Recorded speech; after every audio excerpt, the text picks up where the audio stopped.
Em um minuto, olha aqui para essa câmera e deixa um conselho para quem está namorando e pretende casar. Que essa câmera aqui Essa câmera aqui. não se case. Fala, meus amigos, vocês estão bem? Esse é o Servindo Cast, onde servir e aprender caminham juntos em cada episódio.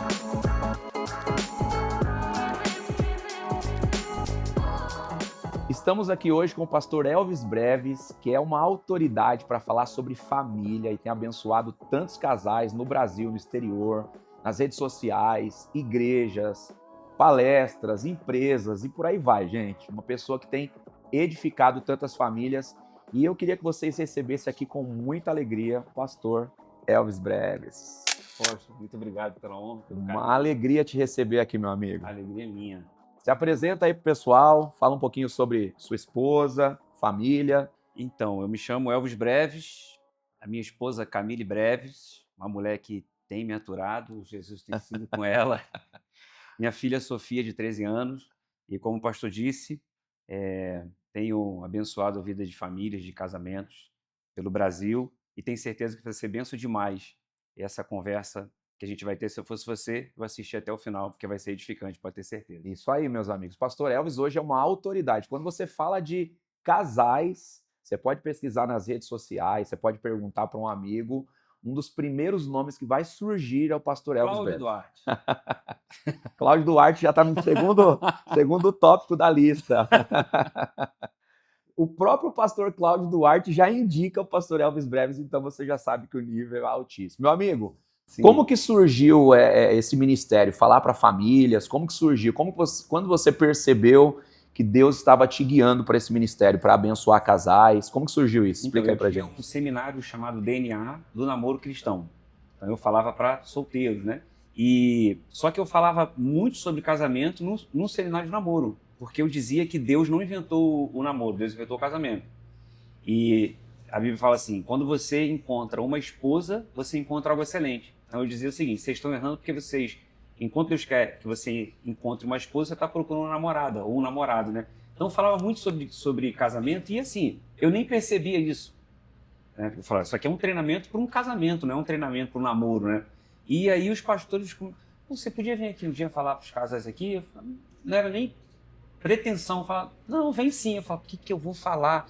Depois eu falei, mas já falo de casamento. Percebeu que você já estava... Já estava falando. E aí começou a surgir esses convites, aí eu lancei um livro chamado Casamento à Prova de Divórcio, aí a coisa começou a pegar, então virou uma chave. Hoje ninguém me chama para falar para solteiro, engraçado, né? Eu pregava para jovem adolescente, tinha esse seminário, depois a chave virou, ninguém me convida para pregar para jovem adolescente. Sei nem qual foi a última vez que eu preguei para jovem Eu adolescente. acredito que os ministérios mais saudáveis que surgem nascem de algo natural, né? Deus Sim. acaba nos conduzindo ali para algo que nasce dentro do nosso coração e começa a abençoar as pessoas, né? Sim, a gente sempre sim. fala que ministério é aquilo que você faz, que abençoa as pessoas e naturalmente você consegue fluir dentro daquilo que Deus colocou no seu coração. O nosso podcast, ele nasceu com esse propósito, né, de trazer aqui pessoas que podem de fato servir as famílias, servir a igreja, servir os ministérios. E eu estou muito feliz de te receber hoje, porque eu sei que você tem servido as famílias do Brasil, né? Sim. E quando a gente fala de família, a gente fala do maior ministério, a gente fala do plano A de Deus, né? Deus não tem um plano B, o plano A de Deus é a família. E quem serve a família, né, toca o coração de Deus. E como que é para você hoje ser convidado assim para falar em tantas igrejas e perceber que você se tornou uma autoridade para abençoar famílias? Como que é para você ver casamentos restaurados, famílias restauradas? Qual que é o sentimento que fica no seu coração? Olha, o senhor acabou de tocar em um ponto que às vezes eu fico eu me pego assim pensando, né? Não é que eu seja um nome, né, como o pastor Cláudio Duarte e tudo mais, mas eu me vejo hoje assim como uma peça, sabe, no Brasil e não é que seja um peso para mim, mas quando a gente fala para casais e para família, a gente sabe que é o que o diabo mais quer destruir e é o que Jesus está me usando para restaurar, entende? Então eu me vejo às vezes assim como aquele pontinho assim no meio do planeta ali, Deus está falando assim, ó, eu tô te levantando, eu tô te usando, e é algo assim que às vezes eu me pego assim, choro, sabe? Eu falo assim, olha o que o Senhor está fazendo comigo, né? E, e digamos, nesse segmento, né, que é cuidar de famílias e e de casais. É uma responsabilidade muito grande. É uma responsabilidade grande, né? E ter a oportunidade de restaurar famílias, eu acredito que isso não tem preço, né? Não tem. E uma das coisas que nós até estávamos conversando hoje, né? Quando a gente fala de crise no casamento, dificuldade na família, isso é uma coisa que está além do cristão, né? Isso é o ser humano, ele tem essa demanda na vida, né? E às vezes as pessoas se preparam tanto para tantas coisas, né? Quando você fala de profissão, as pessoas se preparam. Sim. Quando você fala de um esporte, as pessoas se preparam. Mas quando nós falamos de casamento, família, as pessoas às vezes não têm esse entendimento que eles precisam se preparar para casar. Como que você vê essa importância de um casal que começa a namorar fazer esse preparo para chegar ao casamento? Você acha que isso é válido? Como que você enxerga isso? Olha, eu comecei a escrever um livro ontem. Me veio uma ideia de escrever um livro para empresários, cara que está empreendendo, está ganhando dinheiro, está na guerra ali, né, nessa vida empresarial, mas ele não cuida do casamento, ele não entende a importância do casamento dele. Então, existe aquele texto de 1 Samuel 30, quando Davi sai com os 600 soldados, deixa o acampamento completamente desguarnecido. Quando ele volta, as famílias foram sequestradas pelos amalequitas, né? E nesse ponto, que eu acredito que a ideia do livro vai se desenvolver, né? E no livro, eu estou escrevendo, estou no primeiro capítulo ainda, então eu estou falando assim, o empresário, ele às vezes tem um mentor na questão de finanças, ele tem um mentor na questão de como que ele vai expandir o negócio dele, ele busca e paga um mentor na questão empresarial. Para ter Mas ele paga um referências. terapeuta de casais, ele paga alguém para instruí-lo em relação à sua família, em relação à sua casa, sabe? Então, você perguntar isso para o empresário, ele vai falar, nunca parei para pensar nisso. É porque ele não entende a importância do casamento dele, né? Ele pode ter sucesso na vida empresarial dele, mas quando ele volta para casa, a família foi sequestrada, o filho está nas drogas, o filho está distante, né? A esposa às vezes continua com ele, não foi sequestrada como as mulheres dos soldados foram sequestradas. Então a gente precisa entender o que é casamento. E as pessoas estão se casando sem saber o que é casamento. A pessoa compra um carro, ela vai lá, ela pesquisa, né, para saber como é que é o carro, como é que é o motor, qual é a potência. E no casamento a pessoa entra e vai descobrir o que é casamento lá dentro. Ou às vezes de você sem entender o que é casamento, né? Então, pensando nesse ponto que a gente acabou de citar, em 1 minuto, olha aqui para essa câmera e deixa um conselho para quem está namorando e pretende casar. Essa câmera aqui, Essa câmera aqui. não se case. Não se case antes de entender o que é casamento. Ó, eu tenho um método chamado método CI, Casais Indivorciáveis. São 10 princípios. Eu costumo dizer que as pessoas querem se casar entendendo regras. Elas precisam entender princípios, né? E Verdade. regras são quebradas. Moisés pegou a tábua dos mandamentos e quebrou. Porque regra tu quebra. Agora, princípio Uau, é uma aliança, né? uau. Então, o que muda a nossa vida não é mudança de comportamento, é mudança de entendimento, né? Então, a pessoa, às vezes, no casamento, ela quer mudar, ela não consegue, porque ela não consegue. Não, agora eu vou tratar minha mulher bem. Eu digo isso, você vai numa conferência, o cara sai tão impactado, porque o cara falou assim, você tem que tratar sua mulher bem, você tem que não sei o quê. Ou seja, até o não crente sabe quando ele está se comportando errado no casamento. Pode ser um ateu, ele sabe que está errado. Então, não adianta você falar o que o cara precisa mudar. Quando o cara entende o princípio, aí ele muda o comportamento. Entende? Então, assim, as pessoas querem se casar, por quê? Porque a gente é crente e a gente não pode fazer sexo.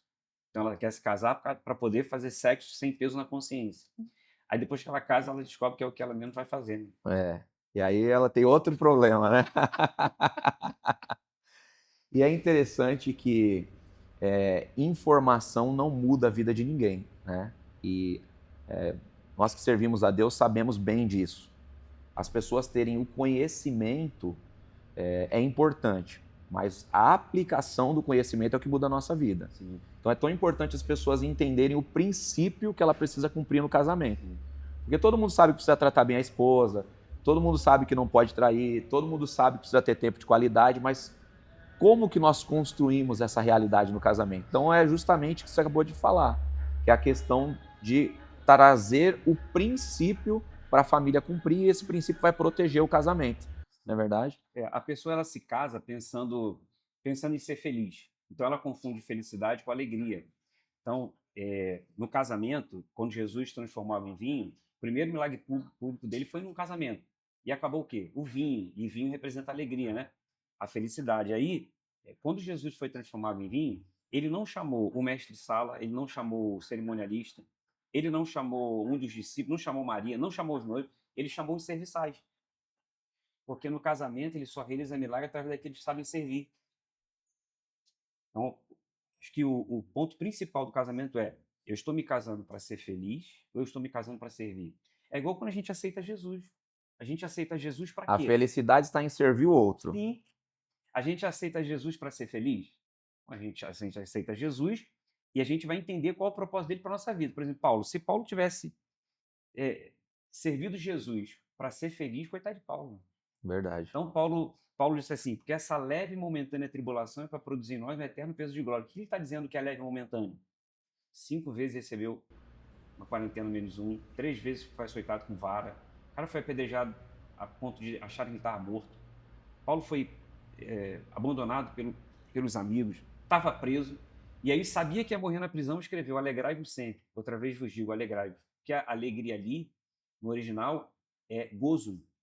Então, no caso, o que mantém o casamento não é a felicidade da terra. Porque hoje as pessoas, quando me procuram dizendo assim, cara, eu quero divorciar. Por quê? Porque eu não estou mais feliz. Quem disse que você casou para ser feliz? Você casou para cumprir um propósito, né? Então, seja bem-vindo ao casamento. Isso aí. Aí, e Paulo está dizendo o seguinte: o texto mais profundo de casamento na Bíblia, para mim, é Efésios 5. A partir do 22, quando Paulo compara o homem com Cristo e a mulher com a igreja. Só que no 18 é o contexto, Paulo fala assim, não vos embriagueis com vinho, em que há contenda, mas enchei do Espírito. Por que ele disse não vos embriagueis com vinho? Porque vinho é contenda, e vinho representa alegria. Então ele está dizendo o seguinte: quando você vai para, que logo depois ele começa a falar de casamento, quando você vai para o casamento buscando essa felicidade, essa alegria da terra, isso vai gerar contenda. Isso vai gerar contenda. Porque eu me caso porque eu quero que o outro supra as minhas necessidades. Eu caso com o outro porque eu quero que o outro seja a resposta para as minhas carências. Então eu quero encontrar no outro essa felicidade. Isso vai gerar contenda. Porque o outro não consegue dar conta das minhas carências, dos meus traumas, né? E é por isso que as pessoas estão só encontrando contenda no casamento, contenda, porque quer essa alegria da terra. E aí ele fala enchei-vos do Espírito. E o que é se encher do Espírito? Paulo falou, o fruto do Espírito é gozo. Então a gente quer lidar com o casamento com a felicidade da terra. E na verdade a gente só se mantém casado quando a gente tem o gozo do céu. Uau. Você entende? Porque quando a gente se casar com Cristo, a igreja se casar com Cristo, nós vamos ver com ele O o gozo gozo eterno. por toda a eternidade. Então no céu não tem felicidade, no céu é gozo. Uau. Então o que nos mantém casados é o vinho da terra, que esse vinho vai acabar em algum momento. E Jesus vai ter que realizar um milagre. Esse vinho da terra acaba, agora o gozo não. Então por que é que Paulo escreveu alegrai-vos sempre estando preso sabendo que ia ser morto? Porque ele tinha um fruto do Uau. Espírito, que é gozo, entendeu? Então a felicidade do casamento está em servir o outro no casamento, né? Mas É a serve. cumplicidade, né? Você dar o seu melhor para o outro. Sim. Servir os filhos, servir a esposa e encontrar nisso, né, a sua totalidade, né? Sim. Então nós percebemos o servir está em tudo, né? Sim. É uma área que eu falo muito. E quando as pessoas entendem que a alegria está em entregar ao outro, você percebe a Cristo nisso, né? Sim. Então no casamento isso também acontece. Você já ouviu falar num cara chamado Tolstói? Um escritor russo do século, se eu não me engano, do século XVIII. Esse cara, na época dele, ele era o cara, assim, um escritor conhecido internacionalmente. Na época, ele escrevia novelas. Eu acabei de ler uma novela dele agora, e ela era escrita em uma revista. Então, por exemplo, capítulo 1, naquela revista, a pessoa comprava aquela revista, lia o primeiro capítulo da novela, e o próximo capítulo sai no outro mês na revista. Então, as pessoas acompanham a novela comprando as revistas. E esse cara, ele era conhecido internacionalmente, era um escritor, assim, badaladíssimo, era um cara que, na época, era um cara rico, vivia todos os luxos da época dele, frequentava os grandes eventos, ele era uma celebridade para a época. Esse cara sentia vontade de tirar a vida todos os dias. Todos os dias ele acordava com vontade de tirar a própria vida. O desejo dele era morrer. O cara tinha vários filhos, uma casa gigantesca. E aí ele começou a tentar encontrar o sentido da vida, na filosofia, na ciência. O cara estudava muito. E o que ele fez? Ele começou a perceber os camponeses. Muitos trabalhavam para ele, na fazenda dele. E ele começou a perceber que os camponeses eram felizes, cara. E começou a falar, cara, não é possível que o sentido da vida está na religião, que a maioria eram cristãos. Ele foi se aproximando dele, foi descobrindo que eles eram cristãos.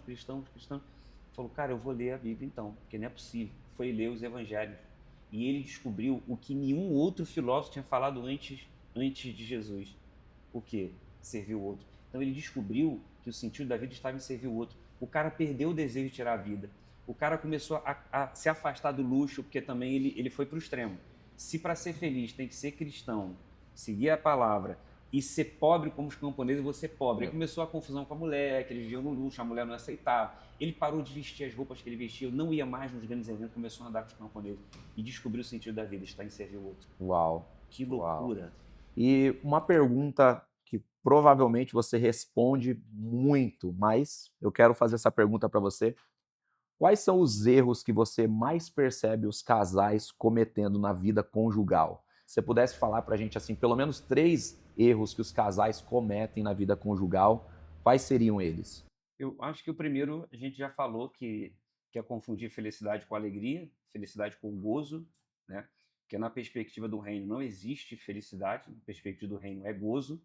E aí, quando você entende isso no casamento, você percebe que, por mais que o vinho acabe, porque em algum momento você vai ter ali um conflito, você vai ver um momento que você está mal consigo mesmo, e aí você acaba transmitindo isso no seu casamento. Então, entender que quando você se move debaixo do gozo, não adianta, você não vai cometer esse erro de achar que você tem que estar sempre feliz no casamento. Acho que o segundo erro que os casais mais cometem, eu acho que é a falta de comunicação, é negligenciar a comunicação. E eu costumo dizer que por que é que a gente falha tanto na questão da comunicação no casamento? Porque a comunicação depende mais do homem do que da mulher. Porque o homem, no casamento... Olha aí, homens, hein? Uma dica importante. O homem no casamento, ele é o cabeça, certo? Certo. E a mulher é o corpo, né? Porque a mulher, ela edifica. E edificar é construir a partir de uma base. O homem é a base e a mulher que edifica, porque se ela é o corpo, ela é as mãos, né? E o homem é o cabeça. Se o homem é o cabeça, a boca está na cabeça, de quem é a missão do diálogo? Do homem. Do homem. Se o homem é o cabeça, a orelha está na cabeça, o ouvido, de quem é a missão de ouvir? Do homem. Por mais que a mulher fale mais do que o homem, mas a missão é do homem. Tanto que Paulo falou assim, a mulher fale com o marido em casa. Para mim, Paulo está obrigando o homem a buscar conhecimento para que a mulher pergunte ele em casa, né? E ele tenha que estudar para poder responder. E eu creio também que Paulo estava forçando o homem de dialogar com a mulher, porque ele mesmo disse que o homem tem que santificar a mulher pela lavagem d'água pela palavra, né? Então o homem ele precisa entender que a missão do diálogo é dele. E se deixar pela mulher, a mulher quer conversar, a mulher quer o diálogo, né? Mas o homem se retrai, o homem corre, o homem não quer discutir a relação, né? Discutir no sentido de melhorar. Então eu acho que a falta do diálogo no casamento tem muito mais a ver com o homem tem dificuldade em ouvir, né? E tem dificuldade em conversar. Acho que esse aí é o segundo. E como pastor, assim, boa parte dos casais que você conversa e vai aconselhar ou tratar uma falha no casamento, na maioria das vezes as traições acontecem por causa do diálogo que faltou para o casal e acontece fora do casamento, né?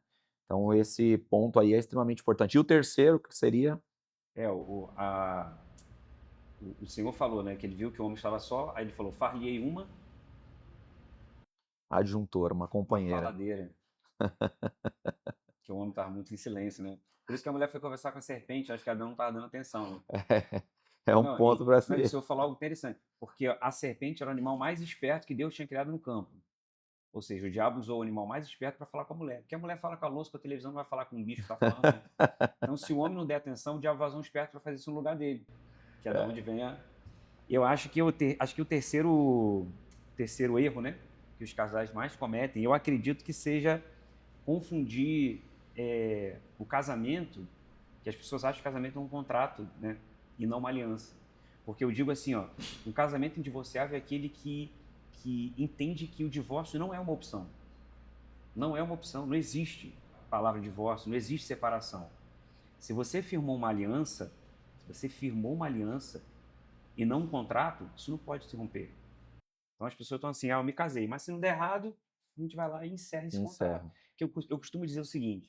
As pessoas começam o casamento já com um plano B, né? Isso. Eu fiz um vídeo com minha esposa, que esse vídeo foi assim, foi o vídeo que deu um crescimento maior, assim, sabe, no Instagram.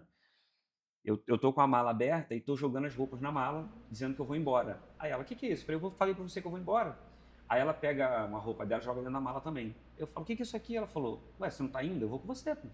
Você tá indo pra onde? Eu tô indo junto. Você tá indo? Eu vou.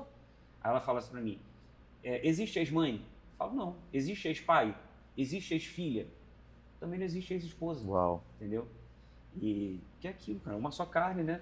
Não tem como desligar, não tem como serrar no meio. Casou, irmão, já era, uma só Quando carne. você tem esse entendimento, então a separação não é uma possibilidade. Não é uma possibilidade. Ah, mas ele tá mal, não tô feliz. Ah, estamos em crise, estamos brigando muito, estamos discutindo muito. Então a base para se tornar um casal indivorciável seria viver debaixo desse princípio. Sim. Entender que eu me casei para servir o outro. Ah, o outro, por exemplo, tem um pastor Júnior, que o pastor Cláudio Duarte está ajudando muito ele, está indo uma vez por mês na igreja dele lá ajudar. O pastor Júnior, esqueci o sobrenome dele. O pastor Júnior, a esposa dele, está acamada dentro de casa, tem um CTI dentro de casa para ela, vai fazer 20 anos. A esposa não fala, vegeta, e ele está há 20 anos cuidando da esposa. Cuidando dela. 20 anos, ou seja, eu me casei para servir o outro.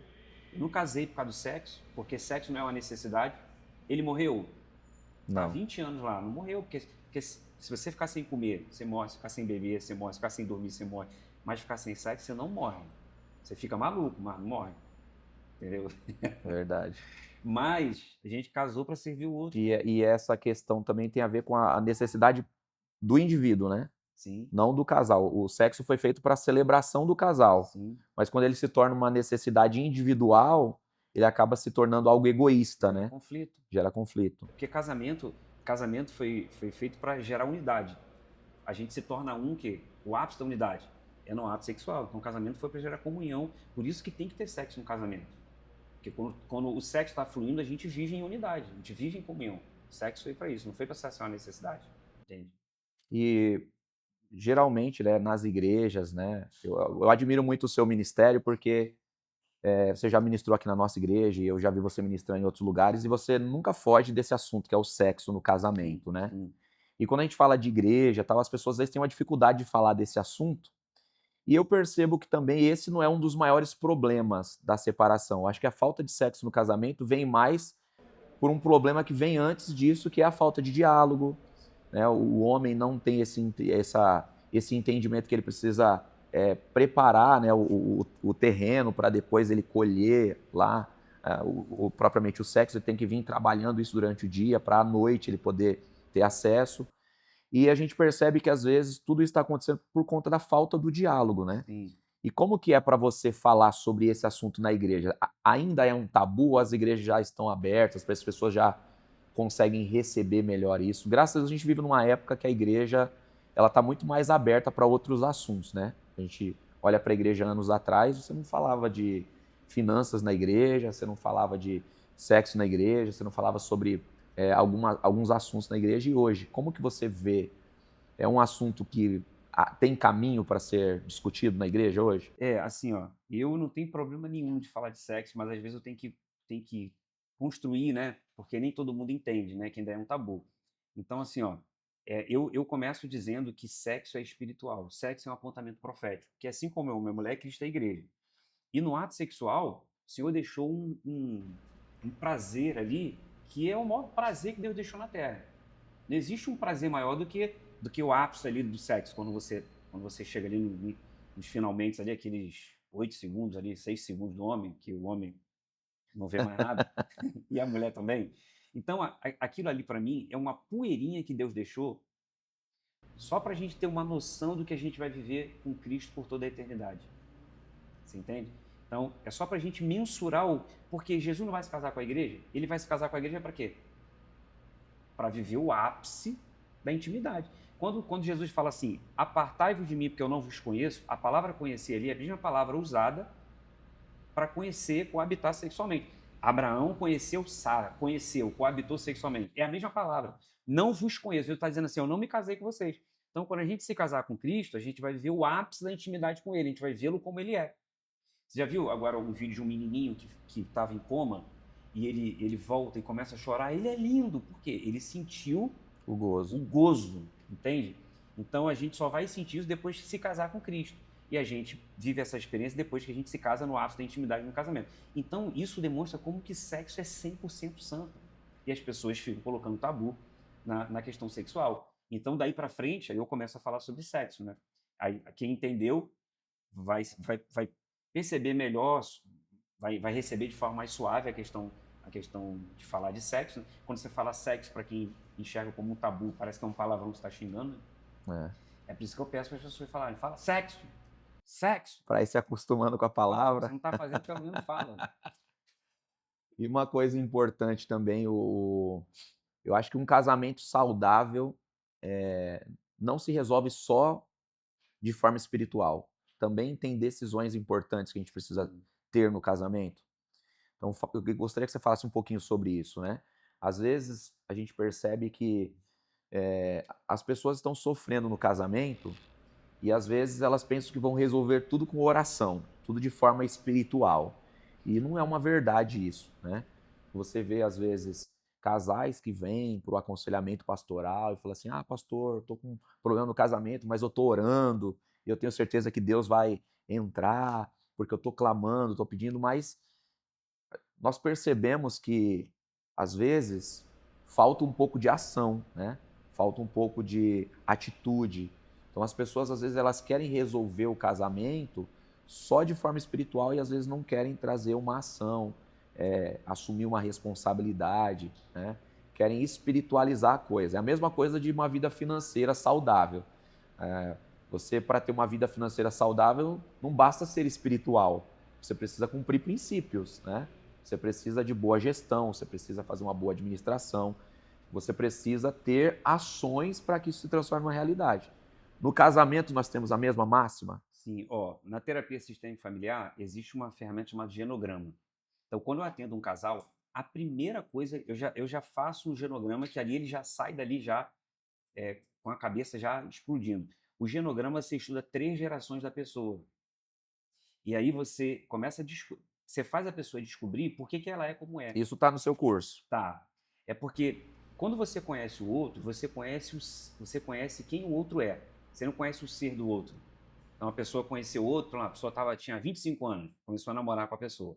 Então ela dali para frente ela vai conhecer quem ela é, quem ela se tornou, mas ela não conhece o ser do outro.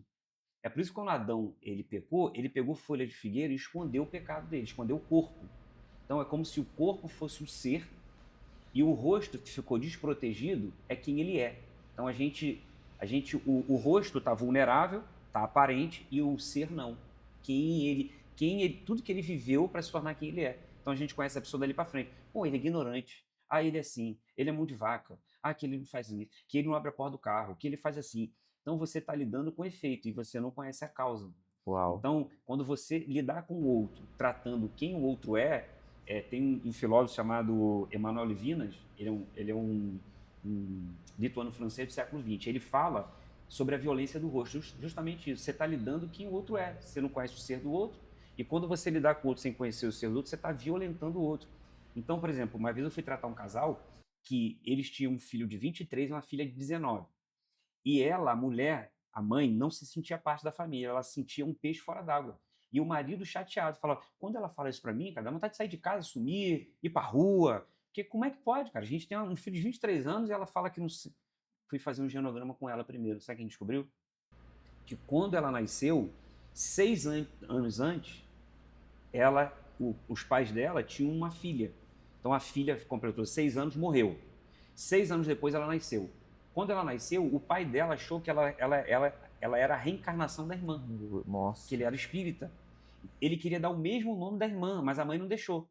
Ele deu outro nome para ela, mas tratava ela como uma outra. Então ela nunca foi tratada como ela. E ela não sabia disso. Ela foi buscar através de tia, através de parentes, né? Foi levantando as perguntas que eu fiz para ela, foi buscando essas informações. E aí, não sei se foi uma tia dela, falou assim: olha, eu vou te dizer, você já tá. Isso não vai, acho que não vai te trazer tanto trauma. Aconteceu, você tinha uma irmã, e seu pai achava que você era a reencarnação da sua irmã, e tarará, pronto, ali virou a chave. Então, assim, não tem como a gente tratar o outro sem Isso não é espiritual, é um princípio, né? Porque Adão e Eva, eu digo que eles se casaram zerados, porque Adão tinha história? Não. Não, Adão não tinha pai nem mãe, ele não trouxe trauma para o casamento. Eva também não. Então eles se casaram zerados. Quando Adão falou, deixará pai e mãe, ele não está falando para eles. Deus está mandando eles falarem para os casais que viriam, entendeu? Então eu chego no casamento cheio de trauma. E aí eu preciso conhecer a minha história e o outro, porque a gente fala assim... É para resolver essa conta, né? Sim, é. Então não é com oração. Você pode orar, você vai ser quem você se tornou. E aí alguns traumas seus você só vai conseguir ressignificar se você conhecer a sua história, entendeu? Entender por que você é assim. Então, gente, para quem deseja aí saber mais sobre esse assunto aí, o Pastor Elvis tem um curso maravilhoso, e o propósito desse podcast aqui é servir famílias, é servir as pessoas. Então, vou deixar depois na descrição desse vídeo, nossa equipe vai deixar aqui embaixo o link, se você quiser adquirir esse curso aí, também o livro, né, Pastor Elvis? Fala um pouquinho aí do seu livro, pro pessoal. Eu tenho o livro, né, que é o material didático, e tem as videoaulas. Então você pode assistir as videoaulas acompanhando no livro. Tenho certeza que vai ser bênção demais para sua vida. Ele não está com o livro em mãos aqui, mas a gente vai colocar aqui, ó. A gente vai colocar aqui para você a foto do livro. E aí você vai poder ver aí esse livro maravilhoso. Casais Indivorciáveis. Olha só, muito forte. Eu tenho certeza que esse curso vai abençoar demais muitas pessoas. Pastor Elvis, uma alegria enorme poder te receber aqui. Eu creio que esse tempo que nós passamos juntos aqui foi muito edificante. E eu sei que cada casal que assistir esse vídeo, cada família que assistir esse vídeo vai ser edificada, abençoada. E eu queria te dar aí um minutinho para você se despedir do pessoal, agradecer as famílias, deixar aí um conselho para as famílias que vão assistir esse vídeo. Fica à vontade. Olha, eu todos os dias no meu Instagram, eu posto um vídeo abençoando o seu casamento. Eu só falo sobre casamento no meu Instagram, não falo sobre outra coisa a não ser casamento. E todos os dias, tem dia que não dá, estou em aeroporto, na correria, mas todos os dias, 9h01 da manhã, eu realizo uma live chamada Casa de Paz. Vai ser uma benção ter você lá comigo, vai ser incrível. Segue aí o Instagram, que eu tenho certeza que vai ser... Qual que é o Instagram? Fala aí pro pessoal. Elvis, só lembrar do Elvis Presley. E em breves, Jesus voltará. Breves, Elvis breves. Ou Elvis não morreu. Então... Eu ia fazer essa pergunta para você, mas eu falei assim, não vou entrar nesse assunto, mas já que você entrou, né?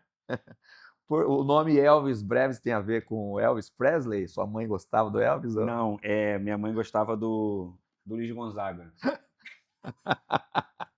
Ei, um dia o pastor Cláudio Duarte, na igreja dele, falou assim, sua mãe era fã do Elvis? Eu falei, não, era fã do Luiz Gonzaga. Quase que ele me jogou lá de cima.